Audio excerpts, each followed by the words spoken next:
introduce Jared Christensen, the organizing curator for the presentation of this powerful exhibition here at UMBC and the moderator for tonight's discussion. Jared joined us as a gallery assistant in February 2022, and we are grateful for his keen curatorial eye and the production expertise that he's brought to the department and to this very beautifully installed exhibition. So thank you, Jared, and I'll invite you up to introduce our panel.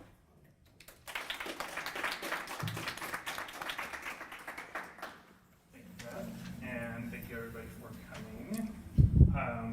So I will introduce our panelists, and then each of them are going to present on their various projects for 10 minutes or so, have some questions, and then we'll open it up to questions from the audience towards the end.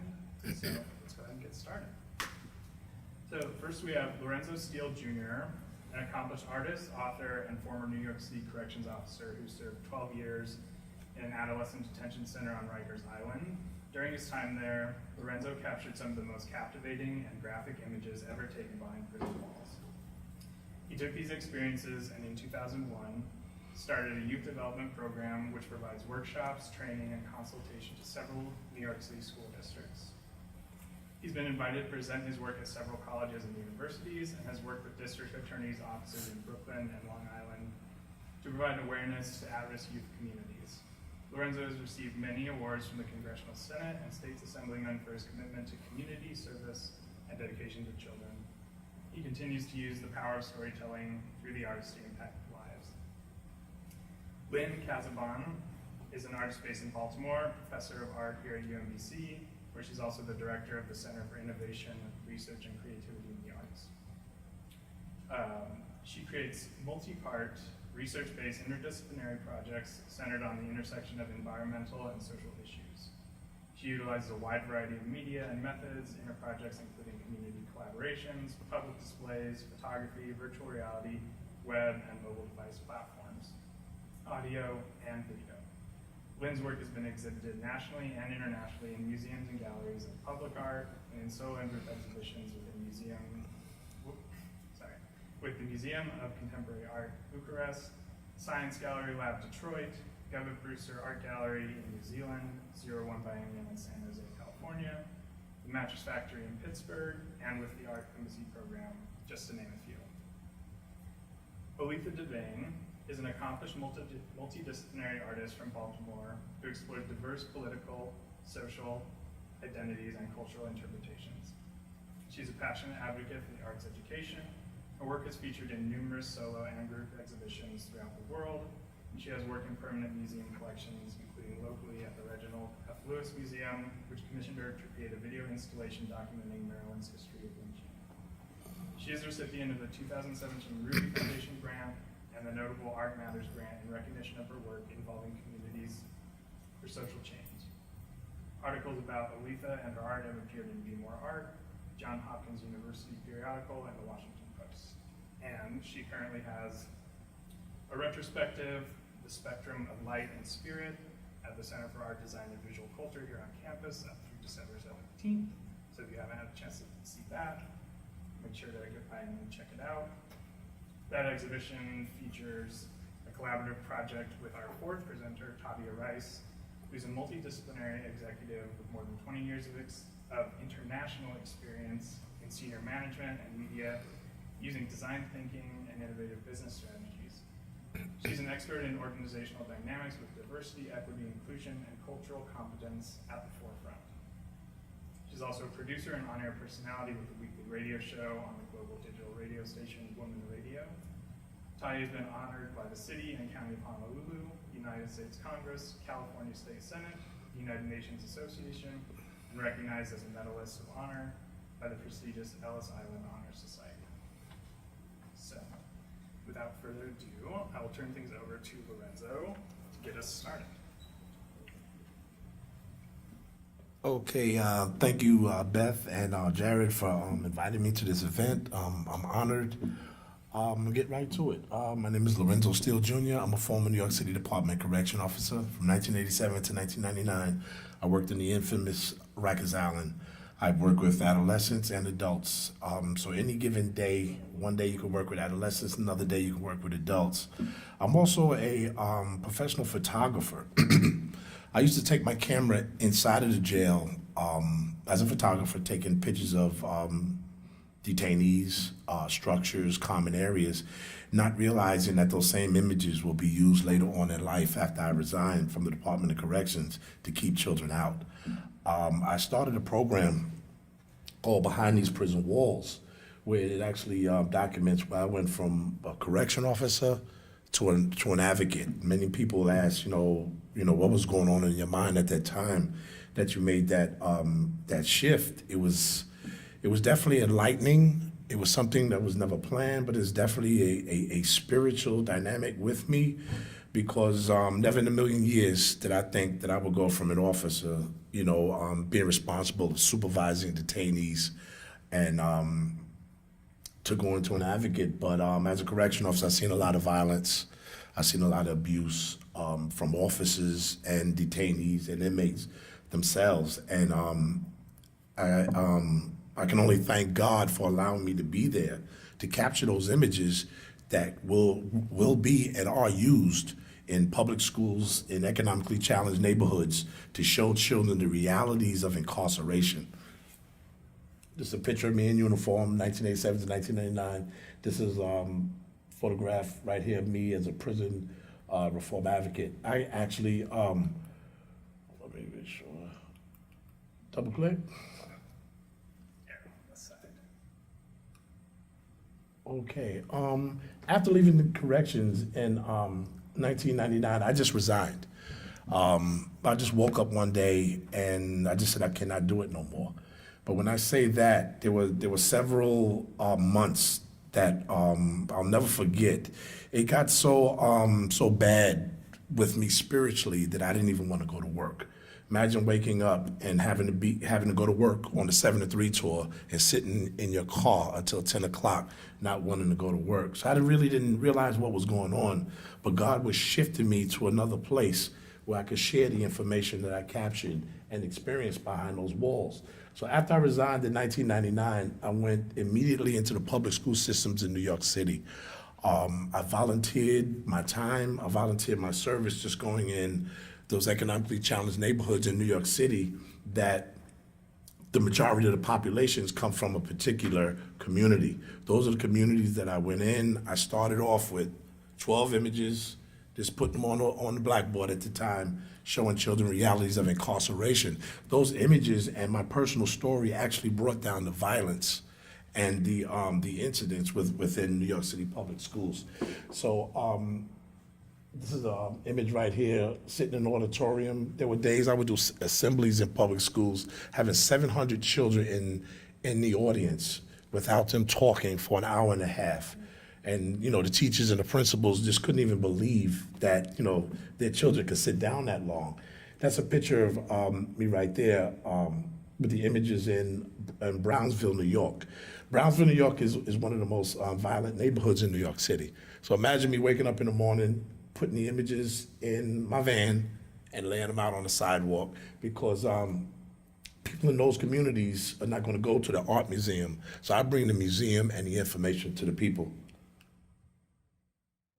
My name is Lorenzo Steele Jr. Lorenzo Steele Jr., a former correctional officer, heads into some of New York City's toughest neighborhoods, armed with photos of life inside Rikers Island. A lot of people in these communities don't go to the museums, so I bring the museums to the people, give them directly the information. Don't become a drug dealer. Don't throw things at a teacher. Don't disrespect nobody. Become somebody. I'm a former New York City Department correction officer. From 1987 to 1999, I worked in the nation's most violent adolescent jail on Rikers Island. I recently created a project called Behind These Prison Walls, where I use art to change habits and behaviors that can lead to incarceration. This unique program is actually on a school bus that I converted into the first mobile prison art museum. If you can imagine a museum that's mobile, that can go into communities at risk, public schools, colleges, and churches to bring education, information, and resources to those in need. When students step on this bus, they're going to experience the realities of incarceration. Life inside a prison cell. They're going to see what it's like to come through the receiving room for the first time. They're going to see shanks. razor blades, solitary confinement units, cells, and they're actually going to be able to research the history of the criminal justice system in America. If you look at the school bus, the dimensions are 16 feet by 7 feet. Half of that is the size of a prison cell. The goal of this program, behind these prison walls, is to raise awareness to gun violence, gang activity, and substance abuse use. Our main focus is to bring the consequences to individuals before they break the law. I know many may ask, why would a correction officer actually do something like this, create a program and a project like this to work with at-risk youth? The answer is simple to me. I've seen a lot of violence behind those walls. I've seen adolescents that were 16 to 21 years old that had their lives changed forever because of poor choices and poor decisions. And I feel as an artist, I have to give back to those communities, especially those individuals that are on the path of doing wrong things that could place them behind bars. It took me 20 years to put this experience together. Welcome to the bus.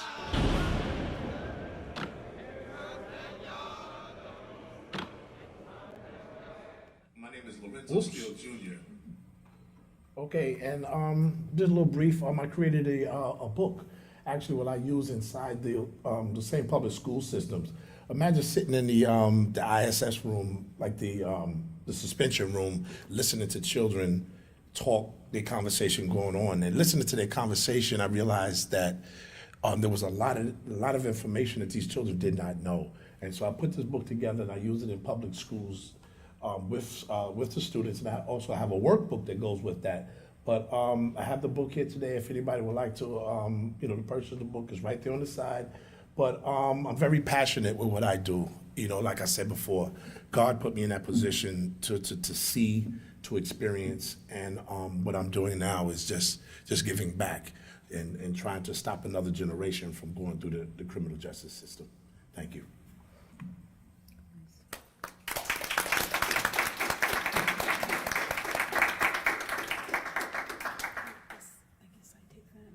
Okay.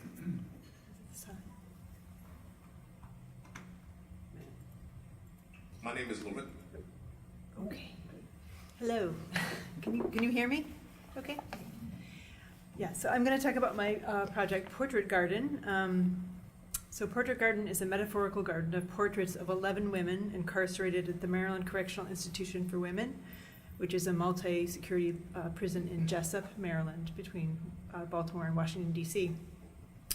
The project used environmental stewardship as a tool for self-reflection through the selection of plants to represent each woman, and resulted in the co-creation of 3 perennial gardens on the prison grounds.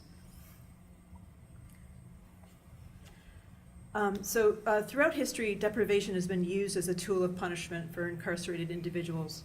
So contact with family, friends, and material pleasures is carefully monitored and controlled.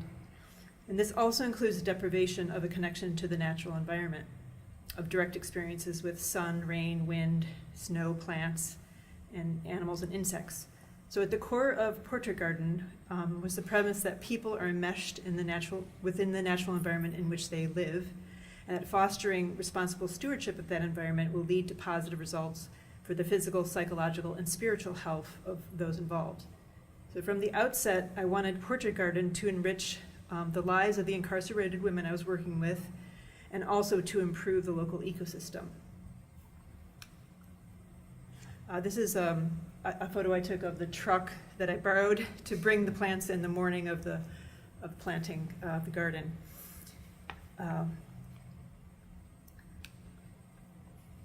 So Portrait Garden came about after Chris Swan, who's a professor of geography and environmental systems here at UMBC, asked me if I'd like to join him and his PhD student at the time, Anna Johnson, in their work with groups of incarcerated men and women that they were training to assist with their research on biodiversity in the urban environment. So I said yes, and shortly after meeting the women that Anna was working with at MCW, I conceived of the idea of creating a series of portraits of them, but using plants as stand-ins for both poetic and practical reasons. So the project was built upon the ecological training that they were receiving from Anna, supplemented with information specific to horticulture and perennial plants. I chose to work with perennial plants for their cyclical growth habit, which echoes the process that I hoped the project would inspire in the participants. Internally, a continuous cycle of birth, growth, struggle, death, and renewal. I also wanted to use species that would visually enliven the drab and mostly barren prison landscape into the future. Plants that would feed the senses of the incarcerated women and the staff, while also bringing long-term benefits to the local ecosystem. I asked each woman in the group of 11 to choose and self-identify 2 perennial plants, a shade and a sun species. And then I selected an additional native perennial species for each woman. I recorded audio statements with the women. And asked her to speak about why she chose a particular plant as a reflection of her.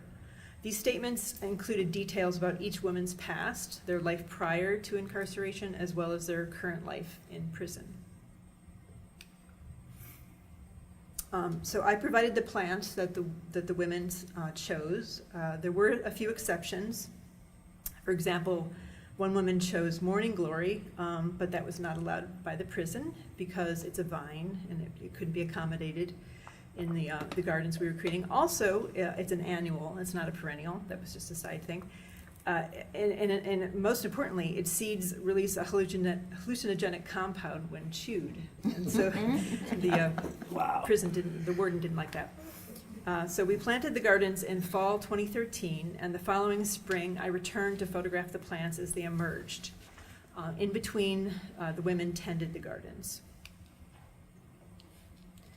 This final display of the project consists of a collection of photographs of the cultivated plants, paired with recorded statements by each woman, and text in this case on these posters that I created that were meant to be installed in Baltimore light rail trains.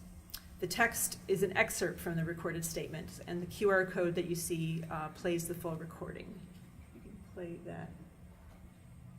I chose the daylily in part because the daylily represents a lot of who I am. The fact that the plant will bloom and its bloom lasts only one day, but it has multiple blooms, so there's usually a bloom every day. But I relate that to me in that a lot of my incarceration has to do with my battles of mental illness. So there's a lot of myself that I'm not happy with, that I don't like, that I have tried to overcome. And I picture myself sometimes as a flower, and I'm in bloom at times, but then there are parts of me that I want to pinch off and get rid of.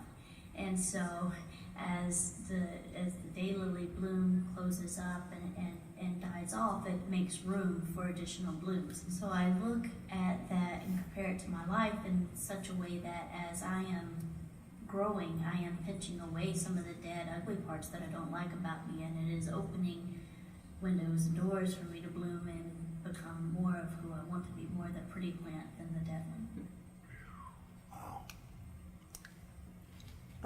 The public display in Baltimore light rail trains was designed to metaphorically bring the women into Baltimore, a city in which many of them grew up, and also to bring attention to the realities of long-term incarceration to the general public. The posters were displayed actually in the winter, so deliberately, so the images would stand out against the gray landscape of Baltimore outside the windows, and also would draw the eyes of the commuters.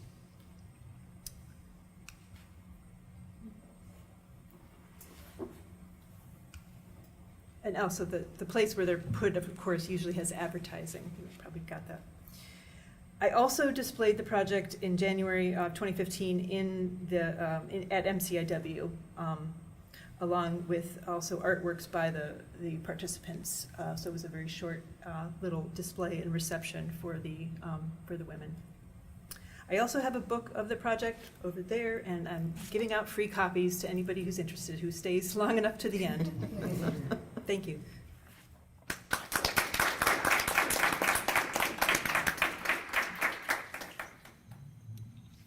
Before Oletha and Tadia speak, we're just going to watch a short video that introduces their project, Beyond Bars.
Phenomenal woman, that's me. Now you understand just why my head's not bowed. I don't shout or jump about or have to talk real loud. When you see me passing, it ought to make you proud. Because I'm a woman, I say. It's in the click of my heels, the bend of my hair, the palm of my hand, and the need for my care. Who are we? Do we stand to be corrected? Are we being rejected for the color of our skin? Funny, isn't it? It's funny how you let them through and push us aside.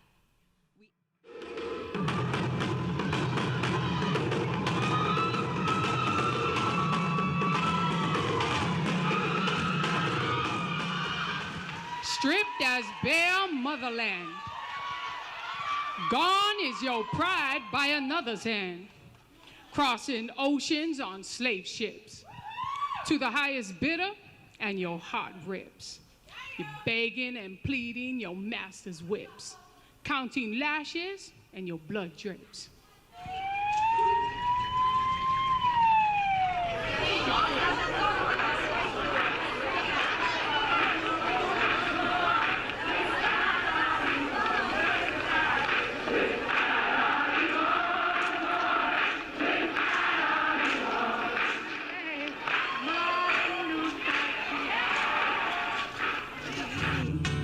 Won't you help to sing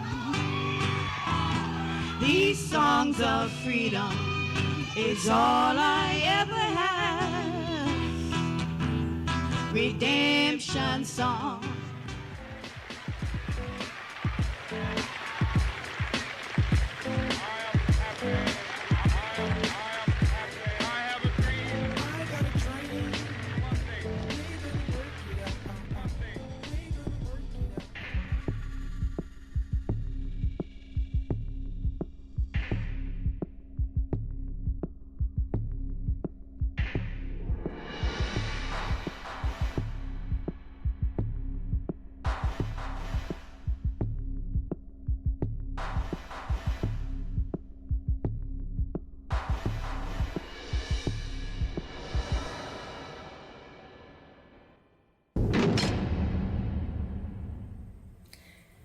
Y'all get the idea, right? Ooh. First of all, thank you for being here. I want to thank my previous presenters here for sharing, because I think some of that work is so, so important. And to hear the voice of the young lady who was a flower, that's pretty amazing.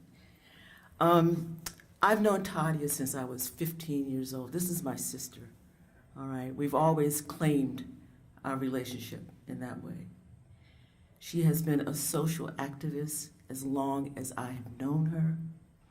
And the interesting thing for me was when she was doing this project, she called me, she said, "You have to come to Hawaii."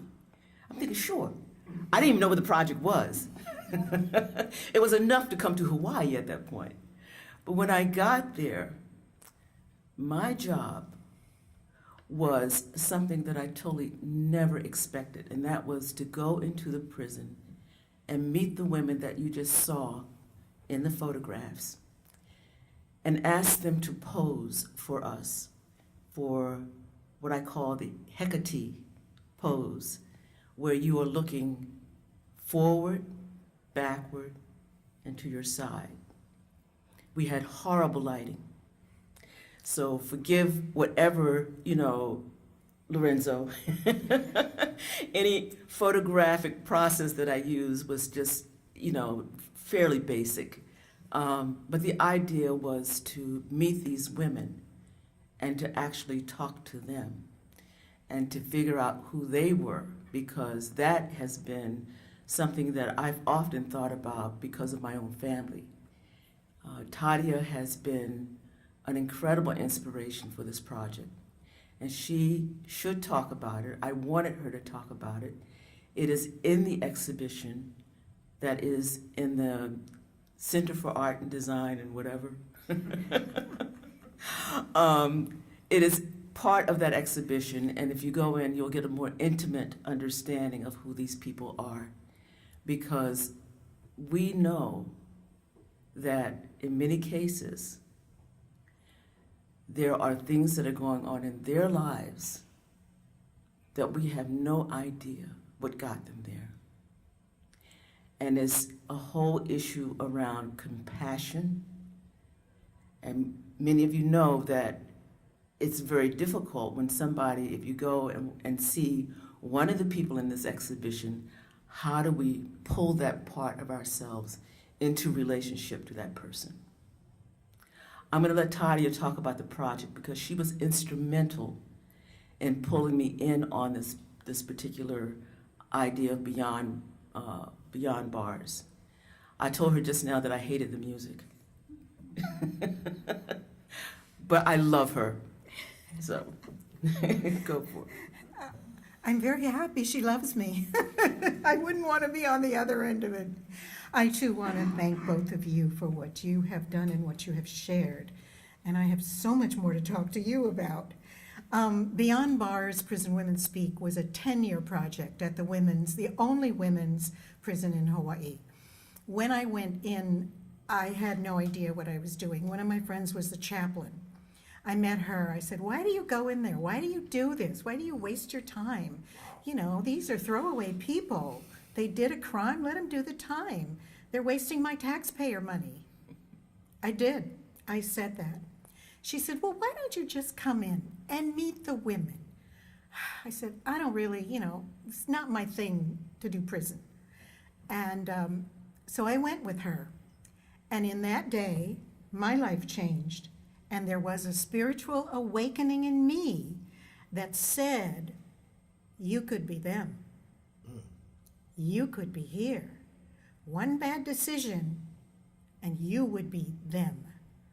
And then I really had to think about what I would do. I said to her, well, what do they need? Why don't you give them what they need? And she said, they need education. They need confidence. They need training. I said, well, give it to them. And she said, well, put your money where your mouth is and you do it. Without thinking, I said, okay, I will. And then I thought, oh, what the hell did I just say?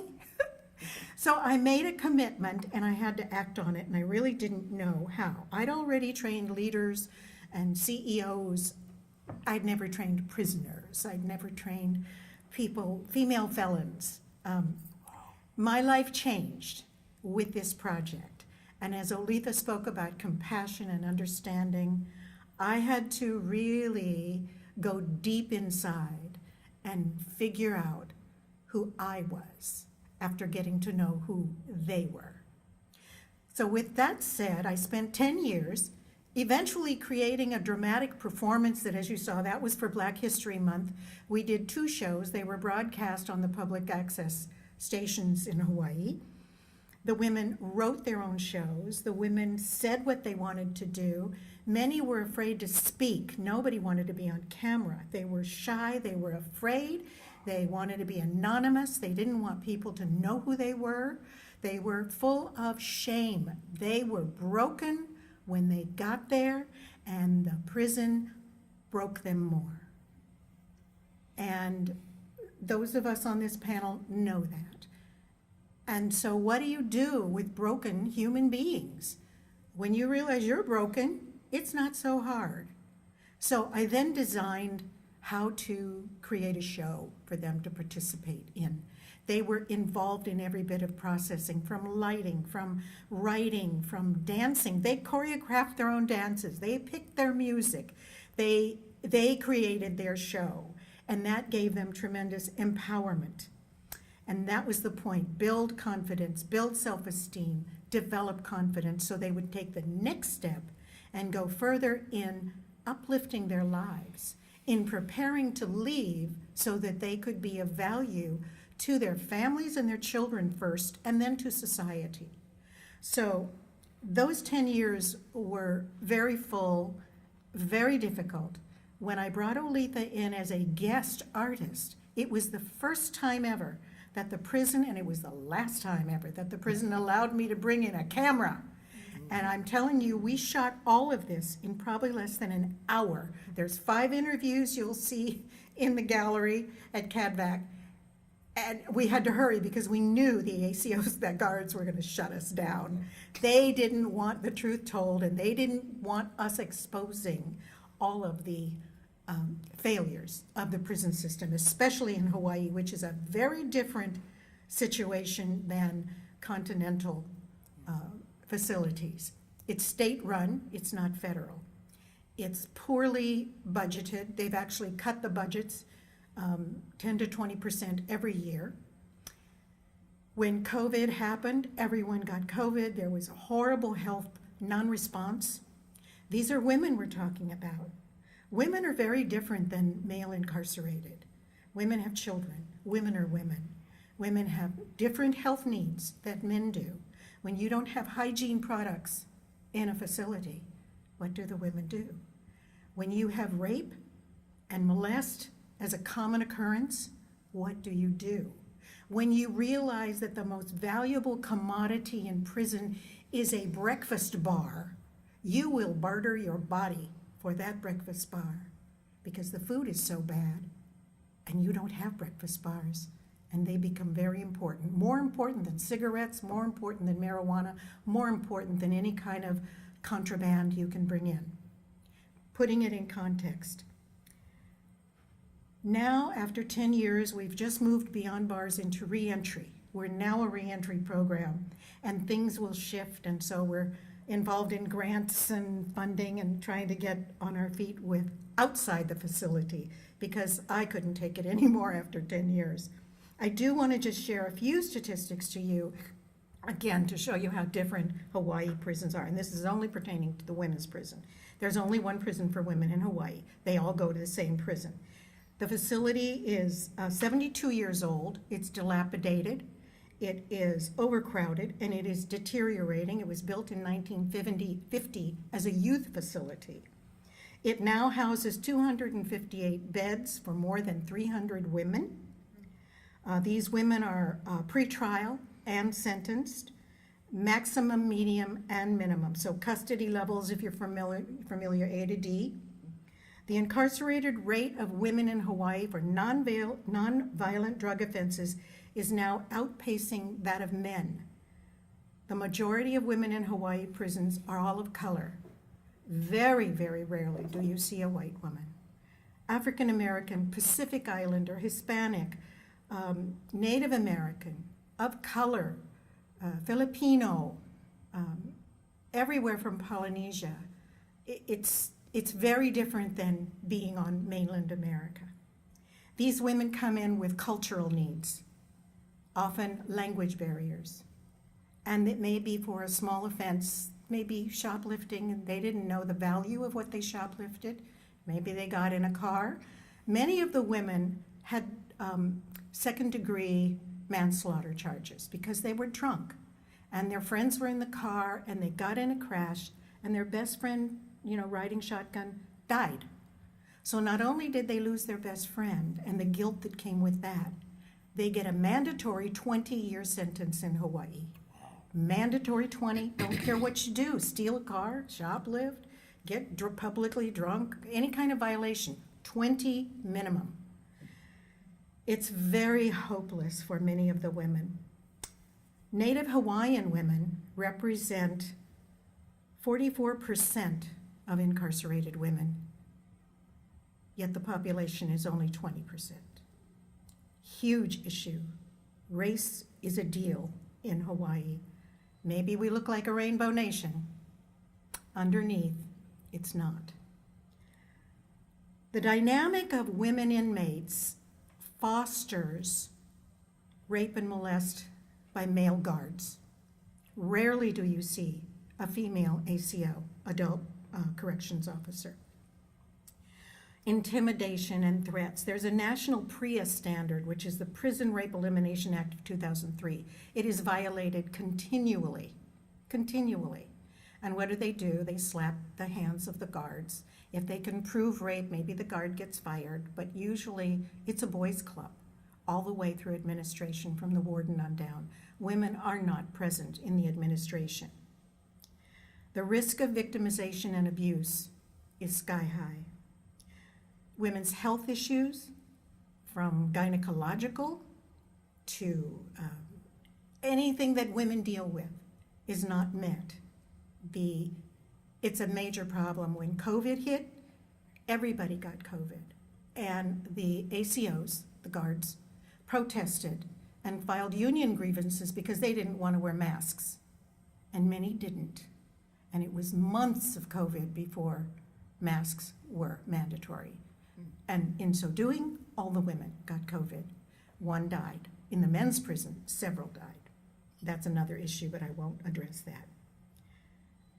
There's so little staff development and professional training for the ACOs. They don't know how to deal with women. They are men, and they're macho men. No offense, but you know, macho men like to be in power and control, and that's certainly what guards have when they're in a facility of all women. Multiply that by poor employee morale, budget cuts, personnel aren't trained.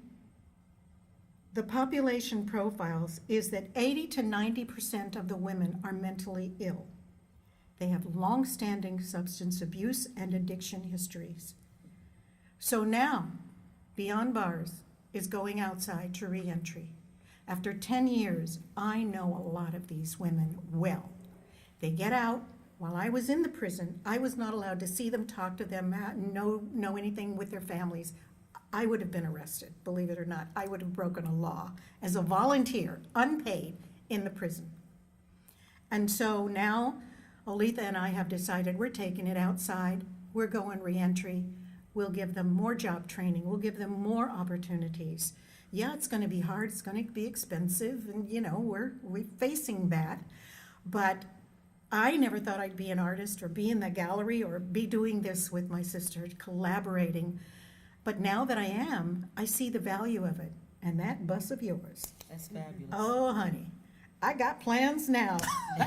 When our women go to the gate when they're released with no ID, no birth certificate, no bus pass, no money, and only the clothes they came in with, they need help. They've done their time. They've paid for their crime. There's no reason to keep punishing them. Punishing does not rehabilitate. Punishment only fosters more crimes. These women and their children will be your neighbors. They will be your relatives.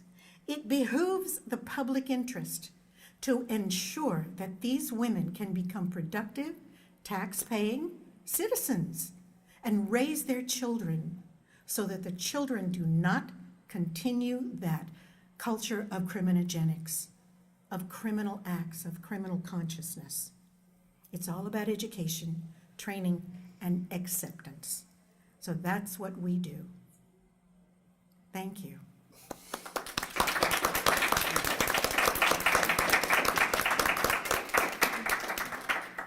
Wow.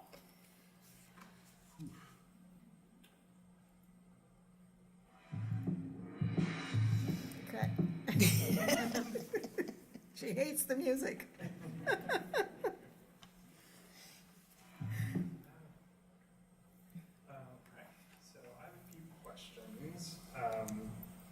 I have a couple that are directed, but anyone's welcome to add their thoughts if the question appeals to them as well.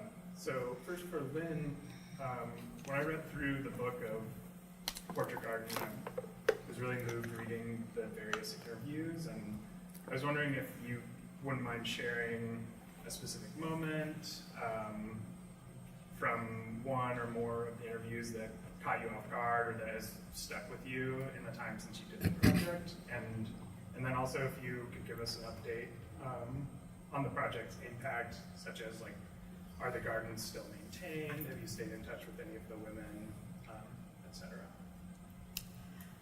Yes, actually the one that probably blew me away was Wendy, the one I played for you, and that's just a short excerpt of her statement. In terms of how seriously she took the project, how intelligent, articulate, and deeply moving what she said. I mean, I was just blown away, and I think in that moment, I really realized how the project was a reciprocal, there was an equal exchange happening in terms of what I was getting from it, what I was giving to them.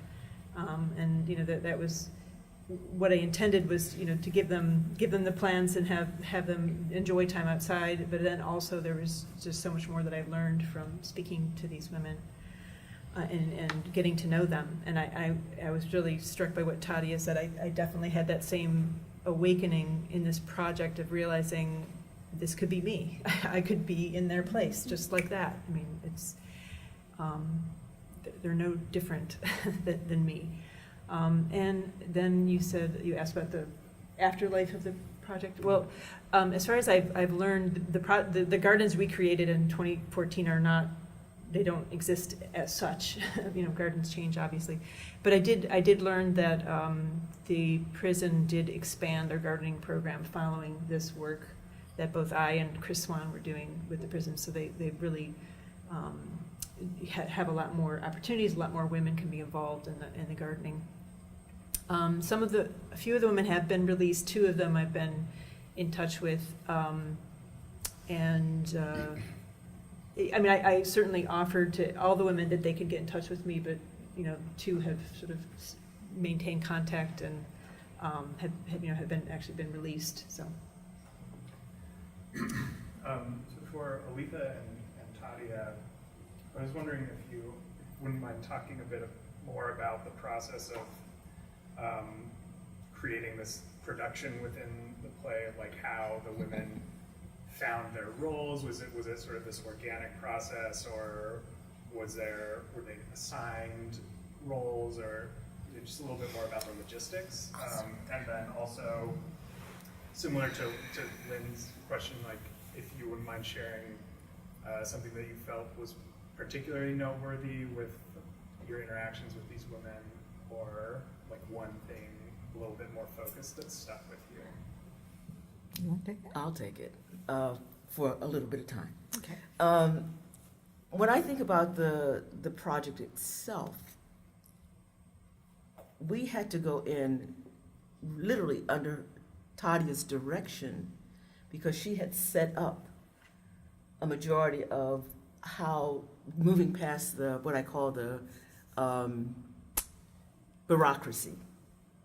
Okay, so if I had to consider what was most important at that point in time was how these women, in my introduction to them, it was just so heartfelt. It was one of those things where you had to, she's up here teaching, right? She's teaching them the various things about how to communicate, how to stand, how to accept who they were or are. All those things were part of that whole process, which I'm sure she can describe it better. But I watched all that, and I sat there in amongst these women as they were learning skills, actual skills of presentation. Because when they go out into the world, these are skills that they will need in order to be interviewed. So I watched a lot of that thinking, what is it that we want to do in the context of making it known, making these women known? And the idea of interviewing them was really important because, again, there you have the camera in front of you, right? And you have to verbalize who you are and where you anticipate going and what has happened in the past. And that was the structure. That was the structure that we used. I think that when I thought about how fast we had to do this project, because once you're inside, they really don't want any cameras in there, all right? That's not a place where you photograph anything other than maybe the food, I don't know. But there are no cameras. And we were really fortunate to be able to do that. And again, it's an incredibly bureaucratic process. So, go ahead. Talk about low budget, no budget. No lighting, no prep, exterior noise. There was an incident going on outside of this room, and we had to actually cut off one of the women, who's the one in the gallery that people are terrified by, because she tried to kill her sister, and who was pregnant.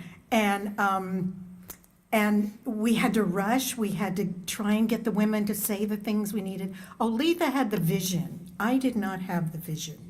I mean, I had the vision for what I'd been doing, but she had the vision of the Hecate heads. I didn't even know who that was or what it was. I think that, I was kind of known as the one to watch out for. The prison would treat me like an inmate, whereas the female felons were treated very badly as well, abused, hurt, hit.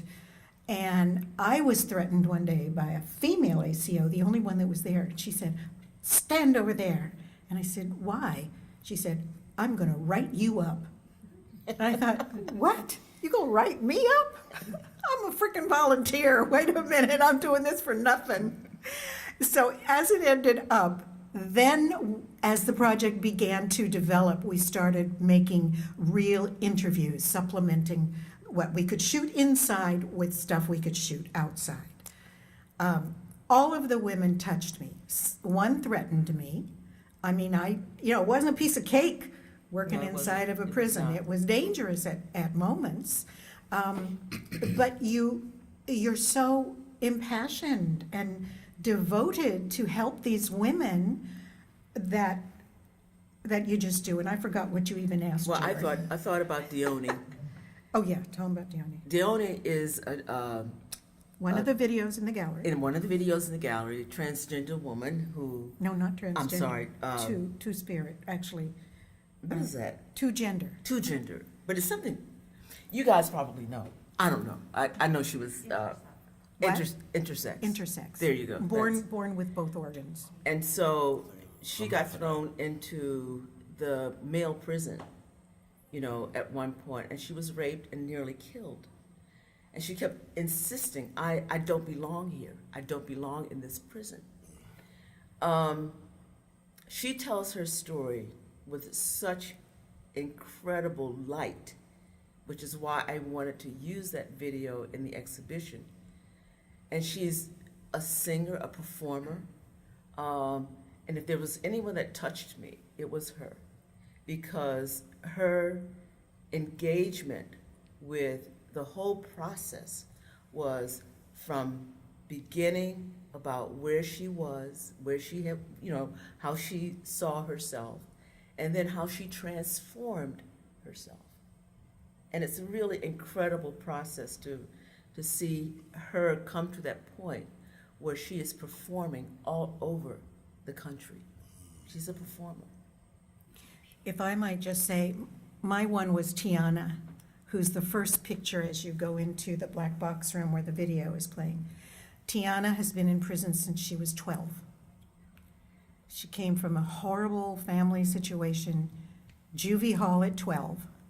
She never got out except for 2 years. In those 2 years, she ran. She got caught again.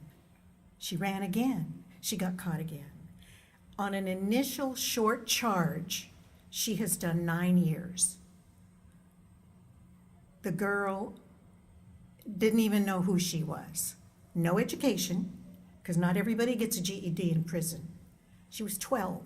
She was stunted. Her ability to see the world and see herself was as a 12-year-old. She had 3 children. All were taken away from her. She is now out. She just had a baby. She lives with her father. She's pulling her life together. The baby is disabled. She is devoted to helping this child, and she is in a relationship with her girlfriend that she was in prison with. Even though after she got out, she got involved with a guy, got pregnant, had a baby. Very common that this happens. So the whole gay issue in prison with women, the lesbian thing, there's no generality there. It's very conditional, very conditional. So Tiana is like my child. She's the one with the tattoos on her neck and was in gangs at 12 and just lost her life then, and now she's regaining it. And Beyond Bars is going to do everything they can to help her. Lorenzo, a lot of the language that you use when you talk about your work, it reminds me of the DARE program that I went through in school, probably about the same time that you were starting your program, and I would classify that as sort of like a scared straight approach. And as someone who grew up in suburban northern Utah, like the kinds of violence that they were using in these programs was so far removed from the world I live in that it was too much to have an impact. And so I'm wondering if you can talk about your approach and maybe how it's adapted and changed over the years that you've been working with people as sort of a response to the impact you're seeing. Good question. A lot of people, in the beginning try to label it as a scared straight program, but I basically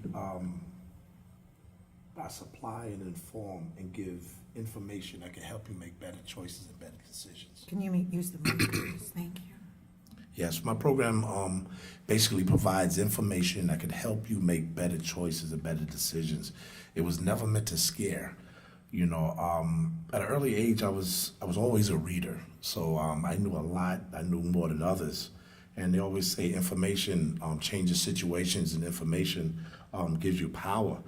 So imagine talking to 700 children in an auditorium, then asking them the question, how many knew this information before me, the facilitator, gave this information? They didn't know. So that's my reward when I talk to them. I don't get into politics, I don't get into color. I just share with them that, for every decision that you make, there's a consequence. For those who have low-level reading scores, there's a consequence of that. Many people don't even realize that the 3rd and 4th grade reading score determine how many prisons they build. The prison system is a business. For 12 years of my life, when I put that uniform on, 2 times a month, I was getting a check because somebody was coming through the receiving room of our facility. My brother retired at 25 years old.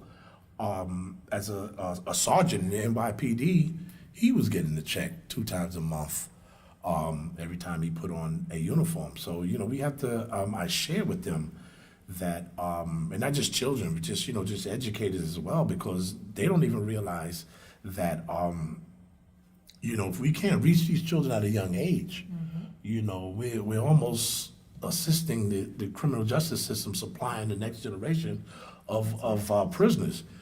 God works in mysterious ways. You got to be careful what you ask for, because I'm a dean in a charter school, dean of, guess what, discipline. So now when a student acts up or is having a bad day, guess who's responsible for suspension? So I know the consequences of suspension, and especially people of color. So now I'm sitting back and say, wait a minute, I know this child is going through some serious issues, and I'm that individual, I'm not an educator. And so now I'm coming into an environment, not an educator, but I got information that these educators don't know. I said, listen, we have to find resources for these children. My school is from K to 12. And so now, instead of just suspension, I found resources in my school, in my community, that if that child is having a bad day, we can refer that child to that service. And so, like I say, God works in mysterious ways, but it's just information. It's if you get scared, good. Be scared enough not to go through that system. But it's just more information that I pick up just reading a book and then cast into a system I knew nothing about. Growing up, I turned 57 in July, and nobody in my family has ever been incarcerated. But 22 years old, I met the necessary requirements to become a correction officer, and I didn't know anything about jail. So imagine 22 years old, 157 pounds, going through a system. But spiritually, I was supposed to be there, because spiritually, my mother was the person that carried the camera in my family. I had to go back and say, wait a minute, I'm a photographer, I'm doing shows, exhibitions. When did I touch the camera? At 5 years old. My father played professional softball, and my mother would take the pictures when we was on, his tournaments. So I can remember at 5 years old going into my mother's closet, picking up the camera. We had the big flash bulbs, Right. giving up my age, clicking it. I could still hear it going off, clicking. So this is a spiritual journey that I'm on, and I had to meet my parents because my mother was the photographer. I had to go through that system to get the information that never in a million years would I thought I would go into the public school system in New York City. I had to teach myself how to be a vendor. I didn't know what it meant to be a vendor. I was just going in there volunteering my services to try to, give back. Somebody said, do you realize you could be a vendor and be a consultant for the largest school district in the United States, which is the New York City. And so, that's my journey. And believe it or not, the bus, I just completed that about 3 months ago. I think it's That's fabulous. an old project. My new project is to create something like this, and I will, which will be the first prison art museum in Charlotte, North Carolina, where families could come in, children can come in, people that are going through substance abuse could come in and get the necessary information that can help them make positive changes in their life. Lorenzo, you're my example of the right black man. I'm telling you. Can I say something about journeys? We are all on a journey. Yes. We're all over. Everybody's on a journey, whether you're in or out of prison, whether you're incarcerated or not. The reality is that as people who are successful, whether you're a student or a professional, you're not in prison, you have power to affect change. The prison system in America is so horribly broken, is so bad. We have the highest rate of incarcerated people in the world, and we're supposed to be the number one, blah, blah, blah. It's up to all of us sitting here to be proactive. When you see a petition circulating about prison reform, if you see a meeting in your neighborhood about prison reform, or whether or not they're going to put a prison in your area, whether you meet someone who was in prison at one time in their life, be proactive. Don't be afraid of this. We have to change the system. Nobody inside can do it, I can tell you that. Not even ACOs and wardens. They can't even do it. The U.S. Department of Justice needs to hear from citizens who have said, we've had enough.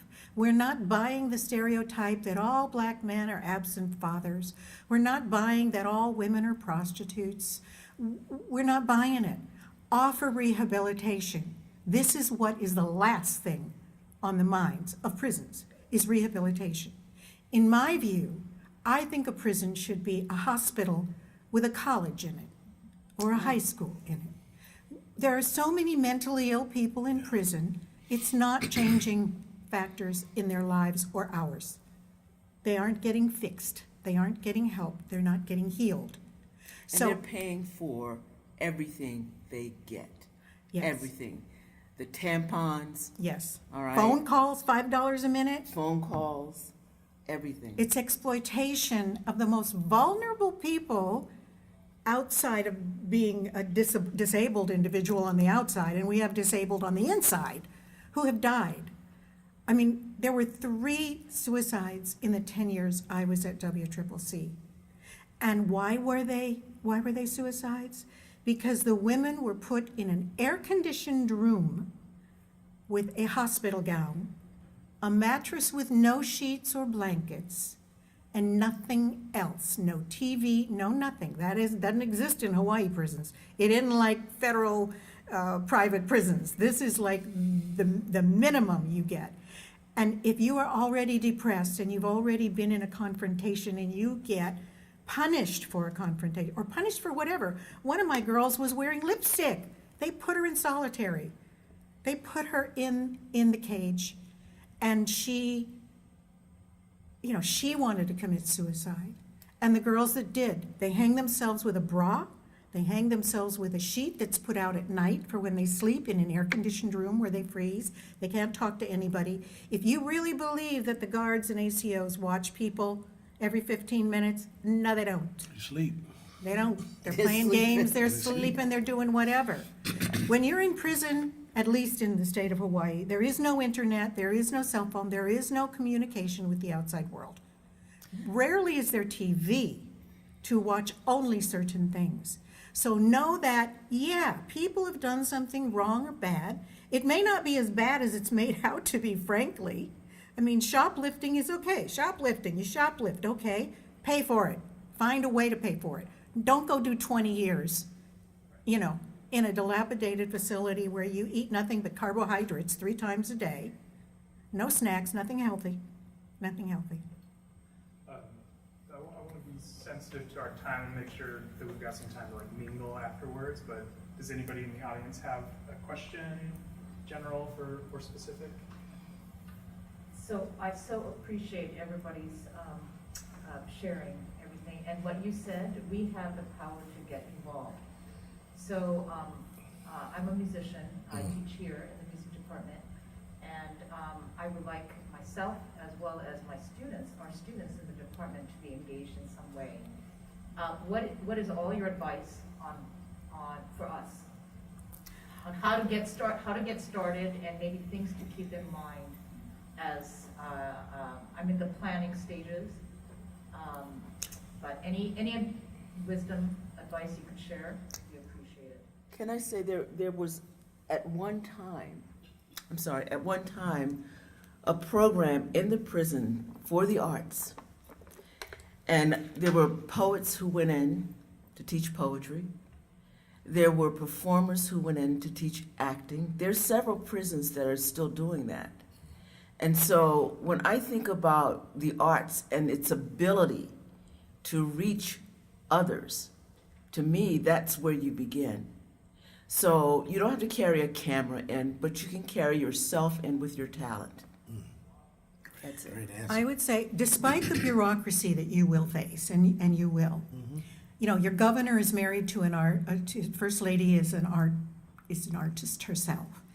I think that if you put together a program that you come in weekly and you all have to be approved, and they won't let any young people in, if you have something that is skill-based or skill set development, you could help maybe teach guitar, maybe give guitars to the prison and create the program by giving the guitars.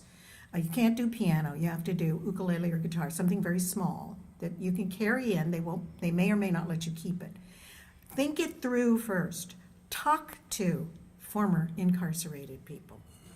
Ask them what they might like to have had while they were in, because that then gives you some credibility to develop your program and say, we spoke with 10 formerly incarcerated musicians. They said they would have loved to have da-da-da, because it would have helped them develop better communication skills, or it would have helped them mitigate their anger, or impulse control. Impulse control is the biggest deal that inmates face, really, they do. They don't have it, it's just what it is. So what will help impulse control and the issues that felons need to overcome? So that's one way of approaching it. Do your homework. Let me just add something on to that. That was a great question and answer. Find individuals that already done it. There's something, they say there's nothing new under the sun. That's right. There are artists that have been inside facilities. Research those programs, how they did it, modify it, create your thing, and just go from there. I'll give you my card and I can give you the research I did on all of the art programs going on in prisons around the world. Thank you. You're welcome. All right. Why don't we close things up here? There's some refreshments. We can mingle a bit. Something that I've been thinking about in this process that I just want to close off with, I suppose, is the Prison Nation debuted originally in 2018, the print issue and the first iteration of this exhibition, Aperture Foundation. We were originally scheduled to have it here in 2020, and now we're finally exhibiting it in fall 2022. And in those 4 years since, there's been this explosion of conversation, the way we talk about policing and prisons in this country. And so I just think that's something to think about, the sort of enduring importance of this project and how in many ways it's only become more relevant in the 4 years since it was first displayed. And the organizer, Nicole Fleetwood, if you're interested in this project, her current project is called Marking Time, and it's sort of the next evolution of Prison Nation, where she's gone from working with artists more on the outside to working with artists on the inside and exploring this, how even in such a restricted environment, the creation of art continues to be really prominent. And that ties into kind of what Lorenzo's working on with this prison art museum.